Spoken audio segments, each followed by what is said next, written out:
Bharatiya Janata party കേരളത്തിലും മുഴുവൻ ഭാരതത്തിലും വികസിത ഭാരതം, അതാണ് മോദിജിയുടെ മുദ്രാവാക്യം. ആ മുദ്രാവാക്യത്തിൻ്റെ കേരള പതിപ്പ് വികസിത കേരളം എന്നതാണ് ഞങ്ങൾ ഉയർത്തിപ്പിടിക്കുന്ന മുദ്രാവാക്യം. ആ മുദ്രാവാക്യത്തെ അതിൻ്റെ ചുവട് പിടിച്ചുകൊണ്ട് എങ്ങനെയൊക്കെയാണോ വികസിത കേരളം സാക്ഷാത്കരിക്കാൻ പോകുന്നത് എന്നതിനെ സംബന്ധിച്ചുള്ള കൃത്യമായ ധാരണ പൊതുസമൂഹത്തിലേക്ക് പ്രസരിപ്പിക്കാൻ ഞങ്ങൾക്ക് പദ്ധതികളുണ്ട്. പാർട്ടിയുടെ അടിസ്ഥാന ഘടകങ്ങളിൽ വരെ ഈ വിഷയവുമായി ബന്ധപ്പെട്ട സക്രിയമായ സജീവമായ സർഗാത്മകമായ ചർച്ചകൾ നടക്കുന്നുണ്ട്. ആ ചർച്ചകളുടെയൊക്കെ അടിസ്ഥാനത്തിൽ ഏറ്റവും നല്ല പദ്ധതി ഉരുത്തിരിഞ്ഞു വരുന്നുണ്ട്. ആ പദ്ധതി ജനസമക്ഷം അവതരിപ്പിക്കുമ്പോൾ രണ്ട് കൈയും നീട്ടി ജനം അത് സ്വീകരിക്കും എന്നാണ് ഞങ്ങളുടെ വിശ്വാസം.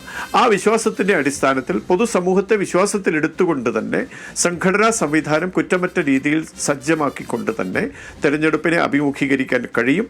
വലിയ മുന്നേറ്റം കേരളത്തിൽ ഈ വരാൻ പോകുന്ന 2 തെരഞ്ഞെടുപ്പുകളിൽ ഭാരതീയ ജനതാ പാർട്ടിയും ദേശീയ ജനാധിപത്യ സഖ്യവും കരസ്ഥമാക്കും എന്ന് തന്നെയാണ് വിശ്വാസം.